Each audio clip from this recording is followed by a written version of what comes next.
Muy buenos días, bienvenidos ya a la recta final de nuestro módulo 1 de nuestro segundo curso Ciencia y Deporte. El día de hoy tengo el gusto de presentarles al doctor Julio Mota Pensabene, quien es otro de nuestros conferencistas nacionales. El doctor Mota Pensabene es médico y cirujano egresado de la Universidad San Carlos de Guatemala con una especialidad en medicina del deporte en el Instituto Politécnico Nacional de México. Además, es reconocido por el Comité Olímpico Internacional como un diplomado en medicina del deporte. Tiene además algunas otras maestrías, entre ellas una maestría administrativa en gestión deportiva y un diplomado en medicina de la aviación y el espacio de la UNAM. Es actualmente miembro de la Asociación Guatemalteca de Médicos del Deporte, en donde funge como presidente. Además, pertenece a la Confederación Panamericana del Deporte y es miembro de la Red Interamericana Esportiva del Comité Olímpico Internacional. Es además instructor de la FIFA, docente de nutrición en la Universidad del Valle de Guatemala y actualmente es el director médico de la Unidad de Medicina del Deporte y Ciencias Aplicadas al Deporte del Comité Olímpico Guatemalteco, y ha sido también jefe médico de delegaciones olímpicas, entre ellas la delegación de las pasadas Olimpiadas de Tokio 2020. El día de hoy el doctor Julio Mota Pensabene nos va a acompañar con el tema hidratación y deporte. Todo suyo, doctor. Bien, buen día. Es un verdadero placer estar compartiendo con ustedes. Hoy vamos a hablar de un tema que cada vez está teniendo mucho más relevancia, principalmente en el aspecto de rendimiento deportivo en aquel que hace ejercicio.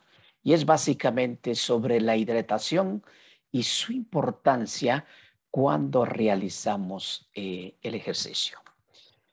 En realidad, en cuanto a esto, es importante mencionar que, y a veces también se confunde, hay dos terapias de rehidratación oral en términos generales. Y dependiendo de ello, es el manejo que le tenemos que dar de líquidos y electrolitos y también el tipo de bebida hidratante que vamos a utilizar. En primer lugar, lo que estamos acostumbrados es acerca de las bebidas de hidratación cuando se tiene diarrea. Estas son totalmente diferentes a cuando se hace ejercicio. ¿Por qué? Porque las concentraciones tanto de sodio como de potasio e inclusive la cantidad de líquido que se debe consumir es totalmente diferente. Pero esta vez vamos a dirigirnos propiamente a lo que es el manejo de líquidos y electrolitos y hablar un poco de lo que es la bebida de hidratación, pero cuando hacemos ejercicios, que es totalmente diferente y por eso decimos que no todas las bebidas son ideales para hidratar. Pero básicamente, ¿cuál es la agenda que tendremos el día de hoy? Bien. Vamos a hablar inicialmente sobre la importancia del agua y su correcta hidratación. En segundo lugar, vamos a hablar acerca de qué es el sudor y por qué sudamos. Vamos a hablar también de los efectos de la deshidratación en el ejercicio, características de una buena hidratación al hacer ejercicio y vamos a terminar dando ciertas recomendaciones para tener una buena hidratación cuando se hace ejercicio. Bien, comencemos entonces con la primera área, lo que es la importancia del agua y su correcta hidratación. En realidad, el agua pues, es un componente importantísimo del cuerpo humano, ya que, como ustedes saben, representa aproximadamente el 60% de nuestro cuerpo. Y a pesar de no ser un nutriente como los carbohidratos, los lípidos, las proteínas, es considerar el agua un nutriente esencial, ya que el equilibrio del organismo y por las diferentes funciones que realiza en el cuerpo, pues es definitivamente una parte fundamental para nuestro cuerpo. Y de hecho, el contenido de agua que tiene el organismo, pues es increíble. Veamos acá lo que es el adulto, hombre, somos un 60% agua. La mujer adulta, un 55% agua. Y el infante, vean ustedes la cantidad que tiene tanto el infante como el niño. Estamos hablando del infante un 65% y los niños un 75%. ¿Cómo se distribuye en realidad esta cantidad de líquido en el organismo? Bueno, si estamos hablando de un adulto de 70 kilos, en la cual el 60% es agua, de este 60%, entonces, por los 70 kilos, corresponderían a 42 litros de agua. ¿Y cómo está distribuido? Bueno, en dos componentes, principalmente a nivel de líquido extracelular y también el líquido intracelular. El líquido extracelular, que si estamos hablando de este 60%, como un 100, le correspondería un 35% al líquido extracelular y un 65% del líquido intracelular, que en términos generales estaríamos hablando aproximadamente de 14 y 28 litros respectivamente. Y este líquido extracelular todavía se subdivide en dos compartimientos, lo que es el líquido plasmático y el líquido intersticial, correspondiendo aproximadamente a 3 litros de plasma y aproximadamente 11 litros, todo lo que irriga o está alrededor de nuestras células. Pero, ¿qué cantidad en sí de agua está distribuida en nuestros tejidos, nuestros órganos y nuestras células? Es interesante la cantidad de agua que está compuesta cada uno de estos tejidos. Y así hablemos. Por ejemplo, la sangre, el 94% es líquida. ¿El porqué de ello? Acuérdense que a través del torrente sanguíneo es donde se transportan todos los nutrientes a las células de todo el cuerpo. También recoge ciertas sustancias de desecho que es importante eliminarlas e inclusive lo que son propiamente el oxígeno que necesitamos llevar a nuestras células es llevado por el torrente sanguíneo y el CO2 es retornado para ser eliminado a nivel de los pulmones, pero esto es a través del torrente sanguíneo. Ahora, hablando propiamente de los pulmones, vean la cantidad de líquido que compone los pulmones, es el 85%. El cerebro, que muchas veces pensamos que es mucho más sólido, no, el 83% de lo que es el cerebro es su composición líquida, igual que los riñones, tienen la misma cantidad. El corazón, bueno, en sí, per se, lo que es la bomba como tal del corazón es el 75% líquido. Los músculos importantísimos para lo que es el desplazamiento, movimiento, el salto, carrera, trote, etcétera, es vital para hacer ejercicio y vean ustedes, 75% de los músculos es líquida. Entonces, de aquí partimos en lo fundamental que tiene que ser una buena hidratación. El hígado, por ejemplo, 68%, que es donde se metabolizan la mayoría de sustancias a nivel orgánico. Y vean ustedes esta última parte. Los huesos. Muchas veces pensamos que es eminentemente sólido. Bueno, vean que tiene un 22% de agua. Entonces, la hidratación definitivamente, viendo las concentraciones que tiene de líquido todos nuestros órganos y sistemas, definitivamente la hidratación es fundamental. Y algo importante en cuanto al agua. Eh, lógico, participa en el bienestar y en la salud nuestra. Pero algo que tenemos que tomar en cuenta es que el cuerpo humano no tiene la capacidad para almacenar agua. Por lo tanto, tiene que tomarse ciertas cantidades que muchas veces pueden ser individuales. Sí, tienen que ser individuales, pero tenemos que considerarlas. ¿El por qué? Porque también, como no es capaz de almacenar, se están perdiendo diariamente alrededor de 2 a 2,5 litros a través de la respiración, a través del sudor, la orina y las heces. La respiración por ciertas pérdidas insensibles. Pero veamos un poco lo que es el balance de agua en un adulto promedio. Vean ustedes lo que es la ingesta y la excreta o la pérdida de líquidos. En cuanto a la ingesta, en un individuo normal, estamos hablando que no está haciendo ejercicio y también en un clima normal. Vean la cantidad de líquido que ingiere normalmente en un individuo en promedio. Son 1.200 ml durante 24 horas.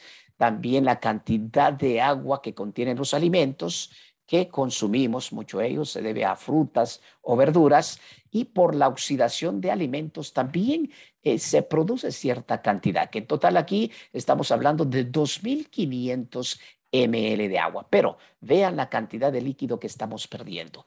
Por orina, 1.400 ml, a través del sudor, que son pérdidas insensibles, no estamos haciendo ejercicio, estamos hablando de un individuo normal que no está haciendo ejercicio, pero también dependiendo el clima, pierde ciertas cantidades. Por supuesto, esto es mucho mayor en aquellos climas calurosos, pero también tenemos estas pérdidas insensibles. ¿Cuáles son las pérdidas insensibles? No somos capaces de verlas, pero estamos perdiendo normalmente con la piel a través de la transpiración que tenemos, los pulmones, el simple hecho de hablar, de respirar, estamos también introduciendo y perdiendo cierta cantidad de líquido, y a través de las heces. Vean ustedes esta cantidad, que son aproximadamente 200 ml. O sea, estamos hablando que lo que estamos consumiendo lo estamos perdiendo. Por eso decimos que el organismo no es capaz de almacenar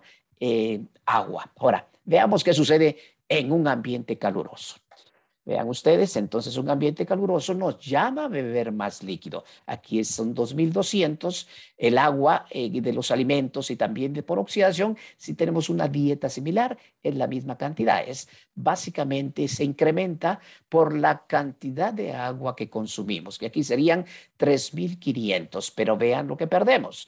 Por la orina, por el sudor, como estamos hablando de un ambiente caluroso, aquí sí sudamos un poco más. Entonces las pérdidas son mayores, y las pérdidas básicamente a través de piel, pulmones y heces más o menos permanecen constantes. Aquí en un ambiente caluroso, a pesar de que ingerimos mayor cantidad, también estamos perdiendo la misma cantidad. Pero ¿qué sucede si hacemos ejercicio? Y si este ejercicio es de alta intensidad o es un ejercicio extenuante. Vean ustedes, la cantidad de líquido que entonces requiere el organismo es mucho mayor. Tenemos que darle a consumir mayor cantidad. Aquí estamos hablando de 3.400 ml. El agua por los alimentos, como estamos consumiendo un poquito también de alimentos, porque esto nos llama a cierta cantidad de consumo calórico mayor, y que por supuesto tenemos que incrementar en nuestra dieta estas calorías y también la cantidad de alimentos consumidos. Entonces nos produce un poquito más de cantidad de agua, y también si estamos ingiriendo más alimentos, la cantidad de agua por oxidación también es mayor. Aquí estamos hablando, vean ustedes, de 5 litros, o sea, 500 ml. Pero ¿cuáles son las pérdidas? Por la orina disminuye. Sí, disminuye porque no es una compensación que tiene el organismo. ¿Por qué? Porque estamos perdiendo más a través de la sudoración. ¿Ok? Vean ustedes, 3.300 en forma promedio. Y las pérdidas insensibles casi permanecen igual. Solo como estamos incrementando la frecuencia respiratoria, entonces también estamos perdiendo más líquido a través de la respiración. ¿Y qué significa esto? Si consumimos 500 ml, también vamos a perder 500 ml. O sea, esto nos explica que sí, la importancia de la hidratación, porque el cuerpo no es capaz de almacenar ese líquido. Y es por ello que la cantidad de agua que se elimina cada 24 horas, como indica acá, debe ser consumida, debe ser restablecida para mantener ese equilibrio hídrico importante en el organismo. Ahora, ¿qué cantidad? ¿Qué cantidad de agua realmente necesitamos? Veamos esto. Ustedes han oído que normalmente se dice cuánto debiéramos de consumir, que en términos promedio, en términos generales, se dice debiéramos de consumir 8 vasos de agua, o sea, 2 litros de agua al día. Pero les comento, esto es muy relativo, porque debe ser individualizado. No realmente que todo mundo necesite esos 8 vasos de agua para estar bien hidratado las 24 horas. ¿Cómo tenemos que determinarlo si lo queremos a nivel individual? Pues pesándonos o sabiendo el peso. ¿Y qué significa eso? Por cada 20 libras de peso corporal, perdón, debiéramos de consumir un vaso de 250 ml. ¿Ok? Entonces, por ejemplo, una niña que hace gimnasia, que pesa 100 libras, por ejemplo, no necesita los 8. Aquí estaríamos hablando de 5 vasos y así podemos ir calculando. Alguien que pesa, por ejemplo, 140 libras, estamos hablando que debiera de consumir 7 vasos, o sea, no los 8 que dicen, ¿ok?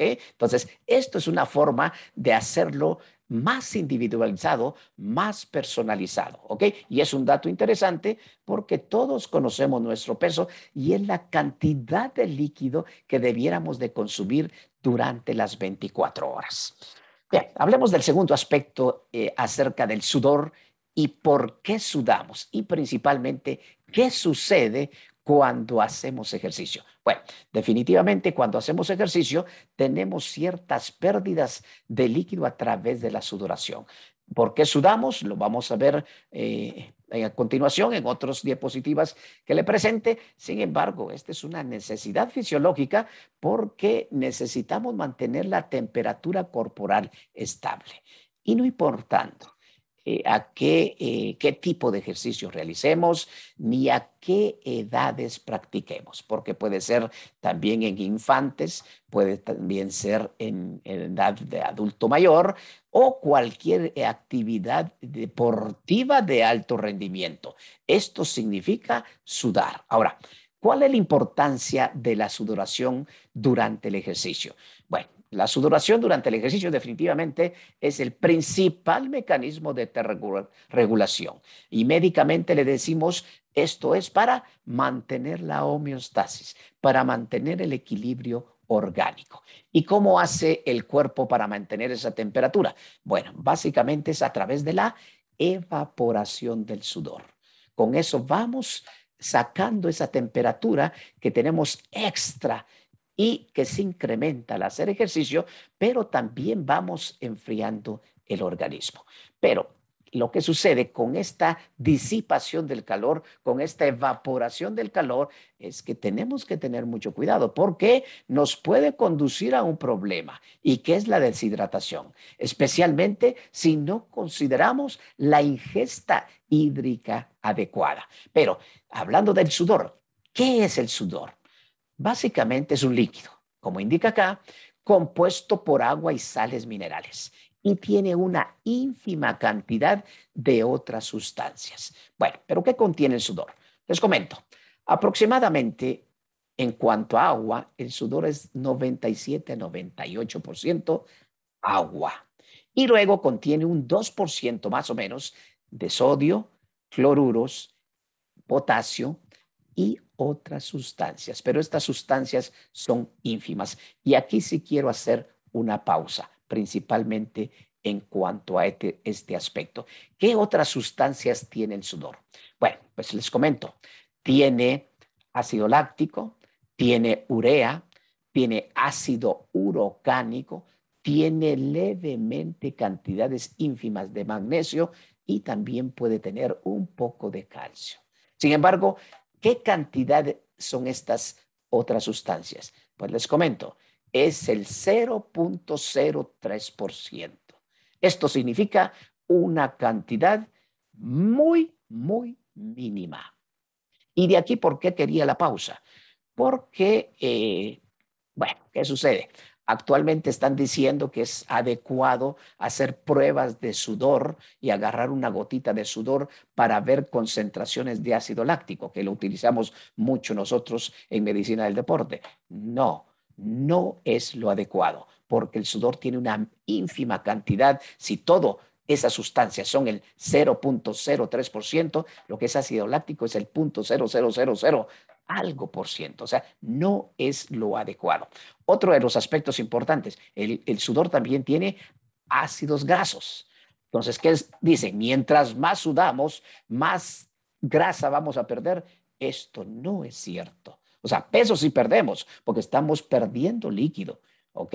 Si nos pesamos antes y después, lógico, y no consumimos ningún líquido, vamos a perder peso, pero a base de líquido, que inmediatamente, si lo reponemos, pues perfecto, vamos a conseguir otra vez el peso que teníamos antes de comenzarlo. O sea, el uso inclusive de trajes térmicos y que mucha gente lo recomienda, cuidado, no es adecuado porque estamos perdiendo mucho líquido y nuestro rendimiento deportivo puede verse afectado, así como todos los órganos del organismo, que ya vimos que la mayoría tienen una concentración de agua absoluta. ¿Ok? Entonces, cuidado con eso. Y otros aspectos importantes, por ejemplo, el sudor también tiene ácido urocánico. ¿Saben ustedes qué es el ácido urocánico? Es un protector solar. ¿Qué significa? Que si yo sudo, no necesito echarme protector solar si yo estoy corriendo, por ejemplo, bajo el sol. No, esto no es así. Por eso se recomienda también que si vamos a correr en ciertas horas del día, e inclusive muchas veces, aunque no tengamos sol, los rayos están pasando. ¿Ok? Los rayos solares están pasando, los rayos ultravioletas están pasando. Entonces, necesitamos utilizar un bloqueador y no porque tiene ácido urocánico, que es un protector solar, no debemos de utilizarlo. Entonces, esos aspectos son importantes considerarlos. ¿Ok? Ahora, el por qué sudamos, ya lo dijimos, el sudar es una necesidad fisiológica. ¿Ok? Y principalmente si hay calor excesivo externamente y realizamos también ejercicio extenuante, pues esto definitivamente es importante para mantener estable la temperatura. ¿Ok?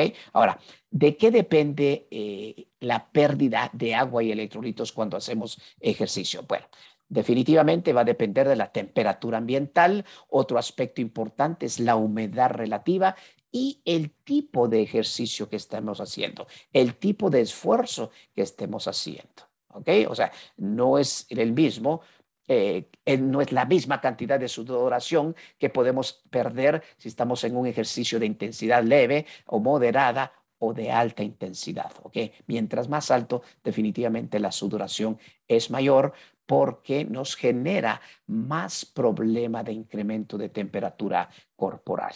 ¿Ok? Ahora, ¿cuáles entonces son las funciones del sudor? Básicamente es regular la temperatura y también eliminar ciertas toxinas nocivas para la salud. Ahora bien, algo importante y muchas veces nos preguntamos qué cantidad de sudor es que perdíamos. Pues les comento, esto es muy variable. Sin embargo, hay ciertas tasas de sudoración que ya se han considerado.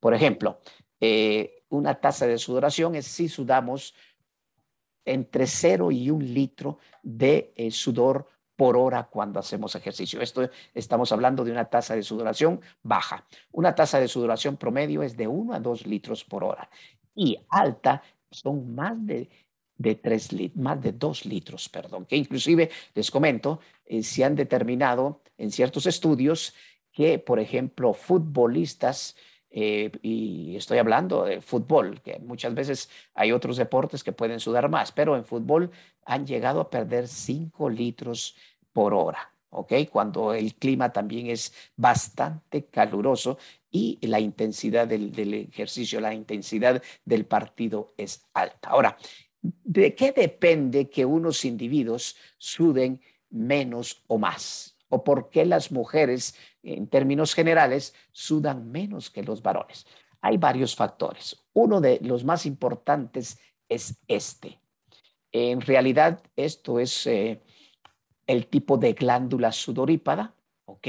Vista a través del microscopio, pero no es igual tener una glándula de este tamaño a una glándula como lo indica la figura 4.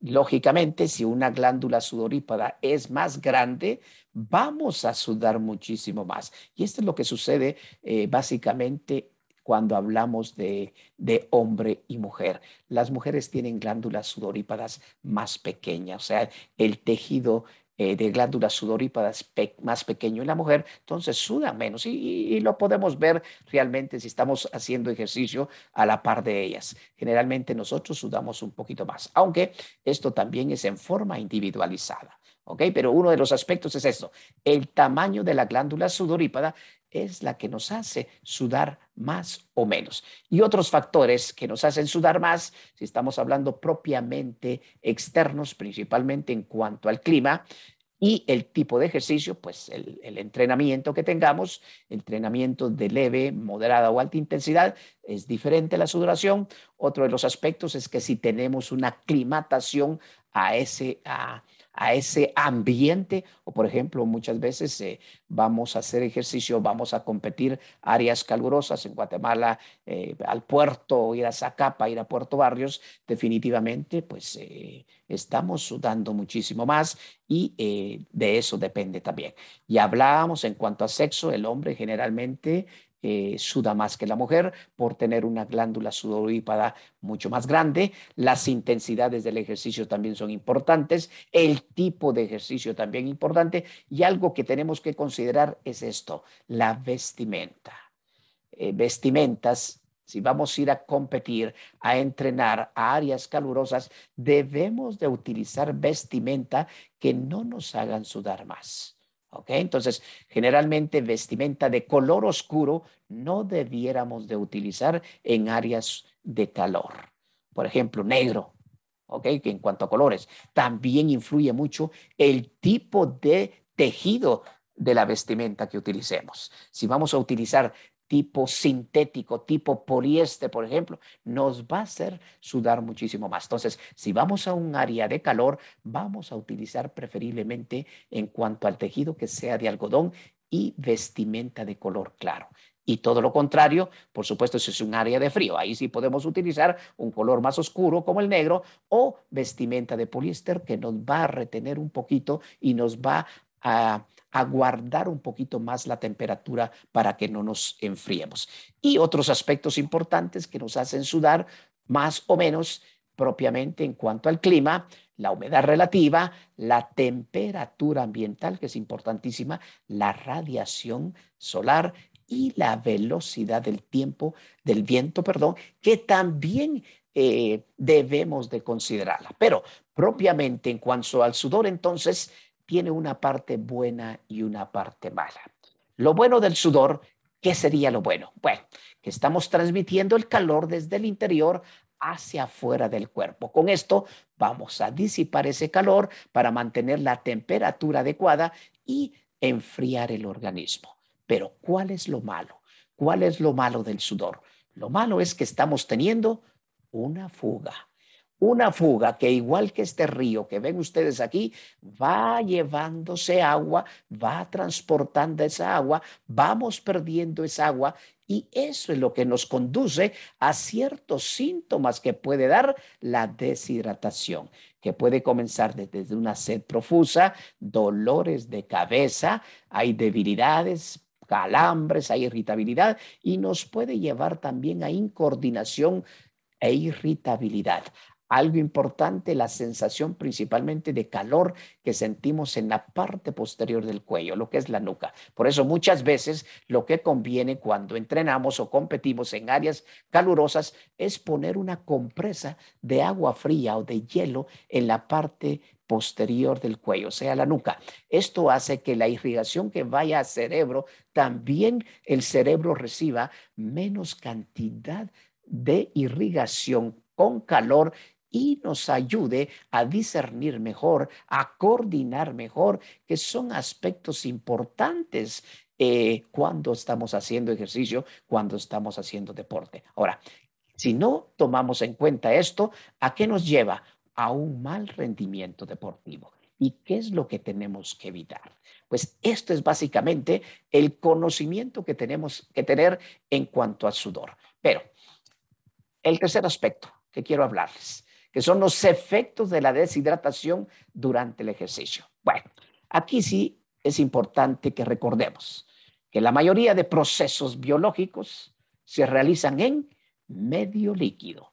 Y cuando hablo de procesos biológicos, estoy hablando de transporte, por ejemplo, transporte de nutrientes a todas las células del organismo, transporte de oxígeno y recoger ciertas toxinas o el CO2 que debemos sacar del organismo, que es la eliminación de ciertas sustancias o gases también que tenemos que eliminar como el CO2. Y algo importante también, que el sudor nos hace controlar la temperatura. ¿ok? Entonces, tenemos que hidratarnos adecuadamente, tenemos que tomar el líquido adecuado, porque también de esto influye que no tengamos problemas con la hipertermia o inclusive golpe de calor, que es nefasto. Entonces, es importante mantener una hidratación adecuada. Pero, ¿cómo miramos los efectos de esa deshidratación? Básicamente por las pérdidas de peso corporal. Y dependiendo las pérdidas de peso corporal, también es la sintomatología que vamos teniendo. Y esto es en porcentaje. Por ejemplo, si cuando hacemos ejercicio perdemos 1% del peso corporal, esto nos puede dar ya sed. Si perdemos un 2%, esto significa tener una sed intensa. Hay un malestar y pérdida de apetito. El 3% significa boca seca. Ya disminuye también la producción de orina. Y vean ustedes esto, piel enrojecida. Muchas veces creo que nos ha tocado los que estamos a veces entrenando, haciendo ejercicio, que miramos o nosotros mismos podemos tener una piel enrojecida. Y esto es porque no nos hemos hidratado previamente antes del entrenamiento o antes de la competencia. ¿Ok? Entonces, esto significa poca hidratación que le hemos dado al organismo. Y así sucesivamente, un 4% de la pérdida de peso corporal ya incrementa el esfuerzo para la actividad física. Nos produce también náusea, mareos, impaciencia, apatía, un 5% y hay alteración para la concentración, que es importantísima durante el deporte. Un 6 a 7% significa falla en la regulación de la temperatura. Aquí sí puede haber una hipertermia o golpe de calor. Un 8 a 9% hay una dificultad respiratoria con el ejercicio y nos puede dar una confusión mayor. Un 10% hay desbalance, puede haber delirio y ya, por supuesto, un 11 a 12% ya estamos hablando un fallo en el sistema circulatorio, un fallo renal y que nos puede conducir inclusive a un shock hipovolémico. Pero algo importante en cuanto a la sed, no debemos de esperar a que aparezca este síntoma, porque eso significa que ya vamos a tener más de 1% de deshidratación y de pérdida de peso corporal. Y ya se ve afectado el rendimiento deportivo. Y si no, veamos esta gráfica que les tengo, en el cual estamos evaluando acá el rendimiento deportivo dependiendo al porcentaje de deshidratación que tenga el organismo. Y vean ustedes, mientras mayor sea la deshidratación, menor será el rendimiento deportivo de esa persona, de ese individuo o de ese atleta. Entonces, es importante definitivamente la buena hidratación. Ahora, ¿qué características, si sabemos esto, tiene que tener una buena hidratación cuando hacemos ejercicio? Básicamente, mucho depende de la temperatura del líquido consumido y también de la cantidad para decir que tengamos una buena hidratación. En cuanto a la temperatura, hay muchos estudios en los cuales nos indican la temperatura ideal y aquí sí hay que tener mucho cuidado. Generalmente, se ha estimado que más o menos entre un 7 a un 15 grados centígrados de la temperatura es adecuada para consumirse.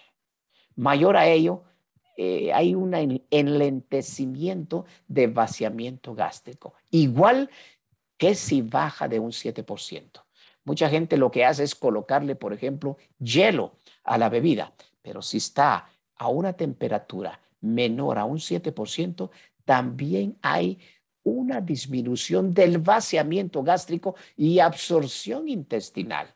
O sea, si le aplicamos mucho hielo, nos estamos refrescando, pero no rehidratando. Esa es la gran diferencia. Entonces, para que exista un vaciamiento gástrico adecuado y también una absorción de ese líquido y sales minerales principalmente y sodio y potasio a nivel de intestino para el torrente sanguíneo, lo ideal es esos grados de temperatura. Y por supuesto, la cantidad es importante, que vamos a ver enseguida cómo es esa cantidad que debemos de conducir, de hidratar y de consumir. Pero algo importante en cuanto a la hidratación. La hidratación durante el ejercicio debe ser las 24 horas. Y por eso decimos que debe ser tanto antes, durante como después del ejercicio. No únicamente durante o no únicamente inmediatamente después del ejercicio. Debiera ser antes, durante y después. Las 24 horas del día nosotros debiéramos estar plenamente hidratados. Ahora bien, lógico, todo esto es en forma individual.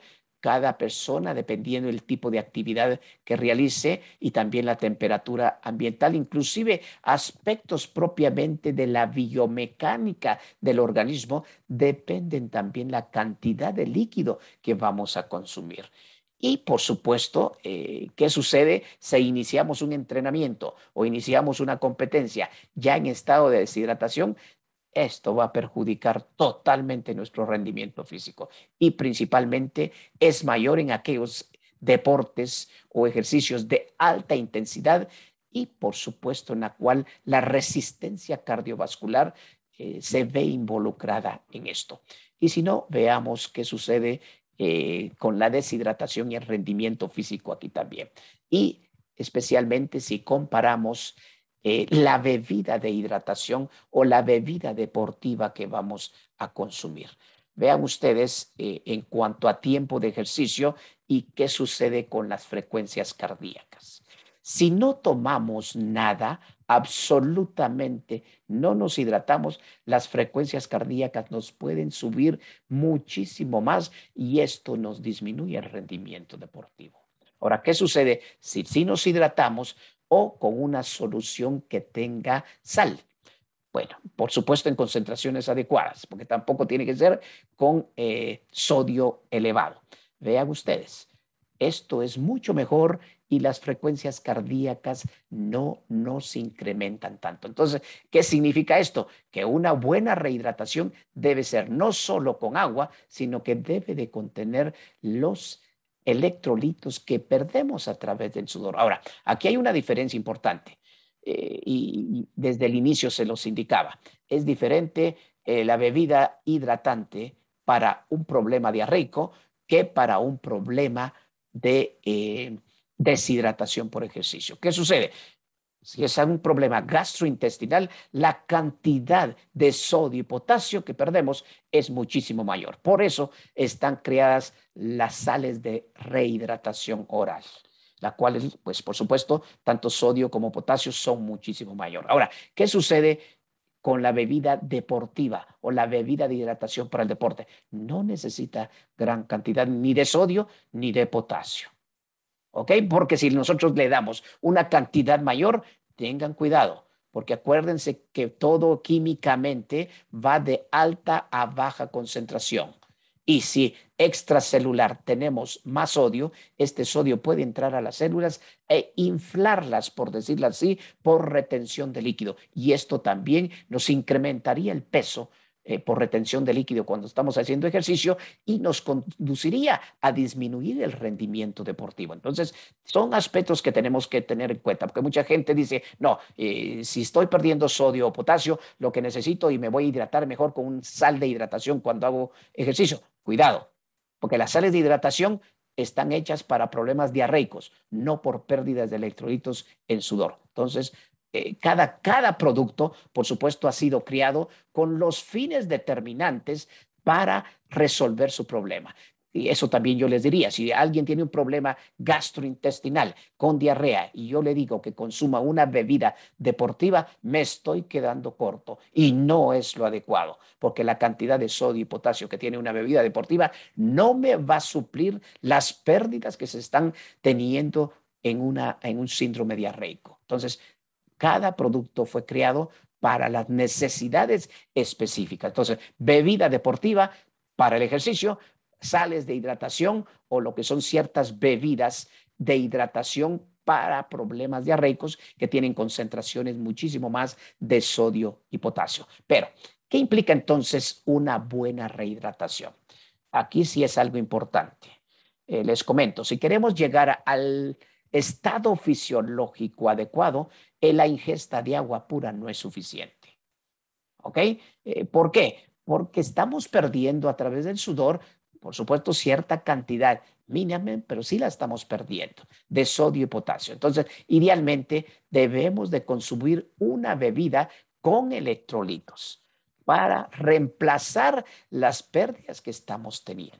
Ahora, ¿qué significa si no le damos una bebida con electrolitos? Pues hay dos aspectos importantes. Una bebida sin electrolitos disminuye la osmolaridad del plasma sanguíneo y esto nos conduce a dos efectos importantes. En primer lugar, suprime el estímulo de beber y ustedes lo pueden experimentar. ¿Qué sucede si yo tomo agua pura cuando hago ejercicio? Generalmente me suprime ese estímulo de beber. O sea, yo pienso que ya estoy saciado y ya no quiero más. En cambio, si yo tomo una bebida deportiva que tiene los electrolitos, sodio y potasio, esto me retiene más el líquido y me da un poco más de sed. Entonces, esto me hace que yo me hidrate adecuadamente. Y el otro aspecto importante que sucede con el agua o bebida sin electrolitos es que estimula la producción de orina. Y también ustedes lo pueden experimentar. Tómense una botella de agua pura de 500 ml y les soy sincero, y ustedes experimentenlo. A los 20 o 30 minutos usted quiere ir al baño a orinar. ¿Ok? Entonces significa que no estoy reteniendo tampoco ese líquido. Y durante el ejercicio o en deportes, y por eso nosotros hacemos énfasis en nuestros deportistas, principalmente de alto rendimiento, la hidratación es vital para su rendimiento. ¿Ok? Entonces, estos aspectos son importantes si yo quiero llegarme a hidratar en una forma fisiológica adecuada. Ahora, ¿qué bebida hidratante es la más adecuada y cuál es la fórmula ideal que debo yo utilizar? Bueno, acá por muchos estudios debe de contener esto: agua, sodio, potasio, glucosa y que tenga buena palatabilidad. ¿Qué significa eso? Que tenga buen sabor. ¿Ok? Ahora, ¿por qué se le agrega también un poco de lo que es glucosa? Estoy hablando de glucosa, no sacarosa. Pues se le agrega también para que haya mejor vaciamiento gástrico y que este líquido y sodio y potasio sea absorbido adecuadamente a través intestinal. Por eso se le agrega esa cantidad, que básicamente es mínima. Veamos las concentraciones ideales de una bebida de hidratación, que debe ser una bebida isotónica preferiblemente. Bueno, pues el agua que esté con todas las medidas asépticas, el sodio, más o menos un 6%, potasio un 3%, glucosa, aquí puede ir de un 2 a un 6%. ¿Por qué? Porque se ha determinado que si sube de un 7%, esto ya no va a ser benéfico para la eliminación y absorción en el organismo. Entonces, son consideraciones importantes en cuanto a una bebida de hidratación o las famosas bebidas deportivas. Y por último, hablemos de un poco de las recomendaciones para la hidratación cuando hacemos ejercicios. Hay ciertas características, sí. Hay tres características importantes que tiene que tener una buena bebida de hidratación cuando hacemos ejercicio. En primer lugar, que reponga ese líquido y electrolitos que se pierden durante la sudoración. Este es el objetivo o la meta primordial de una bebida deportiva. En segundo lugar, que suministre la energía al cuerpo y músculos activos. Mucho de esto es por la cantidad de glucosa que le estamos poniendo. Y en tercer lugar, que sea de uso práctico y que tenga buen sabor, definitivamente, porque si no, no voy a tomar esa bebida. O si no me gusta el sabor, definitivamente no me induce a tomar. Ahora, veamos un poco de estas características y de cada una de ellas. Primero, el reponer rápidamente sus líquidos y electrolitos, que les decía, es uno de los objetivos primordiales. ¿Qué tiene que tener esa bebida? Bueno, que estimule la ingesta voluntaria, buen sabor, o sea, buena palatabilidad, que se vacíe rápidamente ese líquido del estómago y que tenga una mayor absorción a nivel intestinal. Entonces, por eso son las concentraciones de esas cantidades de sodio, de esa cantidad de potasio y de esa cantidad de glucosa. Si yo tomo una sal de hidratación con mayor cantidad de sodio, con mayor cantidad de potasio, voy a enlentecer ese vaciado y esa absorción intestinal. Entonces, no me va a servir. Hay que tener mucho cuidado. El segundo aspecto, lo que es la suministrar la energía a ese cuerpo y músculos activos, pues ya lo dijimos, básicamente es adicionando la glucosa en cantidades pequeñas y que no deben de pasar de un 6% de la concentración de esa bebida y que también esto contribuye a la mayor absorción a través del intestino de ese líquido y también de los electrolitos. Y por último, lo que es el ser de uso práctico. ¿Y qué característica tiene que tener? Bueno, pues en cuanto a tiempo de conservación y vida útil prolongada de esa bebida, que sea envasada, por supuesto, con procesos asépticos y que no tenga preservantes artificiales. Y aquí sí quiero comentarles una anécdota en cuanto a a mi actuación, a mi trabajo como médico del deporte. Yo fui médico de uno de los equipos principales en Guatemala, lo que es los cremas, comunicaciones, y estábamos un día previo a tener un clásico con el municipal y resulta que estábamos entrenando en las canchas de Cementos Progreso, en La Pedrera, y al utilero se le olvidó llevar ese día la bebida de hidratación. Eh, Luego se acercó a mí y me dice, bueno, doctor, fíjese que no pude traerles esa bebida. ¿Qué hago? Les digo, el clima no está para no darles de beber, si no vamos a tener problemas. Por favor, hablémosle al gerente de cancha y necesitamos que nos consiga lo más rápido posible alguna bebida para hidratación. Bueno, pues resulta, para no hacérselas muy larga, que había una tienda enfrente de la cancha donde estábamos entrenando y se fueron a traer la mayoría cantidad de bolsas de agua. Era agua pura. No era lo ideal. Sin embargo, si no teníamos nada, a veces también si no hay nada, es preferible tomar agua a no tener nada. Bien, eh, resulta que todo mundo, hasta mi persona, tomó porque era un ambiente caluroso. Y resulta que estábamos concentrados en un hotel de la Avenida de las Américas y en la tarde todos me comenzaron con problema diarreico. Resulta que entonces había un laboratorio a 3 cuadras de ahí. Como yo también resulté con problema diarreico, yo me fui a hacer las pruebas de sangre y de heces para ver de qué se trataba y justo teníamos una bacteria en la cual ameritaba dar antibiótico. Entonces, como me salió a mí y era el mismo problema, le tuve que dar a todos los que tenían el problema de síndrome diarreico el medicamento y el antibiótico. ¿Ok?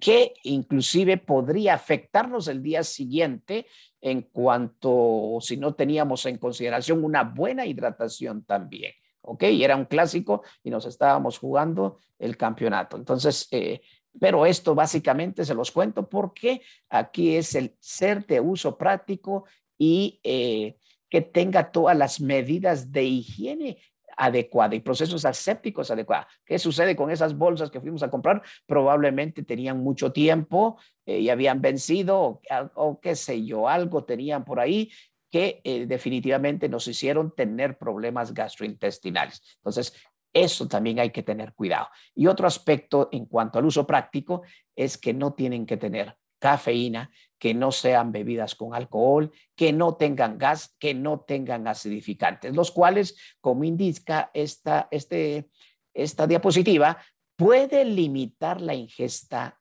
hídrica y afectar definitivamente el rendimiento cuando hacemos ejercicio. Ahora, ¿qué cantidad de líquido? ¿Qué cantidad de líquido es importante que se tome para una buena hidratación? Bueno, pues los requerimientos son totalmente individualizados y personalizados, como les indicaba, y van a depender mucho de varios factores, como el nivel de esfuerzo que hacemos con el ejercicio, las condiciones climáticas imperantes y ciertas características tanto fisiológicas como biomecánicas también del deportista. Pero en términos generales, ¿qué se ha recomendado? Bien, lo ideal debiéramos hacer, bueno, pesarnos, por ejemplo, el antes y después. ¿Y qué cantidad le vamos a reponer? Si estamos perdiendo peso, 1 libra de peso perdido posterior al entrenamiento o a lo que es la competencia, si perdemos 1 libra, que es, acuérdense, 1 libra tiene 460 gramos aproximadamente, y si comparamos lo que es 1 libra con, o perdón, 1 gramo con 1 ml, tendríamos que darle aproximadamente un poquito más, o sea, 40 ml más, que son 500 ml. O sea, por 1 libra, 500 ml, 2 libras, 1000 y así sucesivamente, como ven ustedes acá. Pero es importante. ¿Y qué mensaje quiero entonces de todo lo que hemos hablado? Que se lleven a casa, y lo comparo en sí con las luces de un semáforo en cuanto al antes, el durante y después. ¿Qué sucede y qué es la recomendación antes de comenzar el ejercicio? Bueno, por muchos estudios se ha determinado que antes debiéramos tomar 500 ml de una bebida de hidratación o una bebida deportiva en el transcurso de 2 horas antes de la realización del ejercicio. Durante, se recomienda de 120 a 250 ml cada 15 a 20 minutos. ¿Qué recomiendo yo? Yo recomiendo estos 120 ml cada 20 minutos. Inclusive aquellas medias maratones o maratones les va a ir muy bien con esto. Y en caso del fútbol, también muy bien con esto, aprovechando, por supuesto, en el fútbol aquellas pausas que se dan durante el partido. Y por último, el después. El después debiéramos de pesarnos, y dependiendo las pérdidas, por dar 500 ml por cada libra de peso perdido.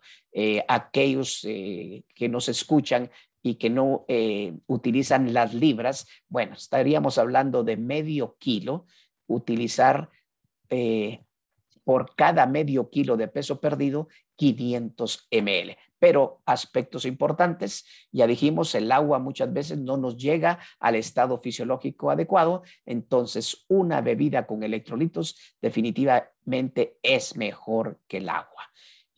Básicamente esto es lo que les tengo en cuanto a la plática, y esto ha sido mi intervención. Quiero darles muchas gracias por su audiencia y por su atención, y cualquier duda que tengan, cualquier pregunta, pues con mucho gusto estamos a las órdenes. También aquí están mis redes sociales, que ustedes pueden comunicarse conmigo por cualquier duda que tengan o cualquier comentario, y con mucho gusto pues vamos a tratar de contestarles lo más rápido posible. Así que gracias de nuevo y un abrazo muy fraternal para todos.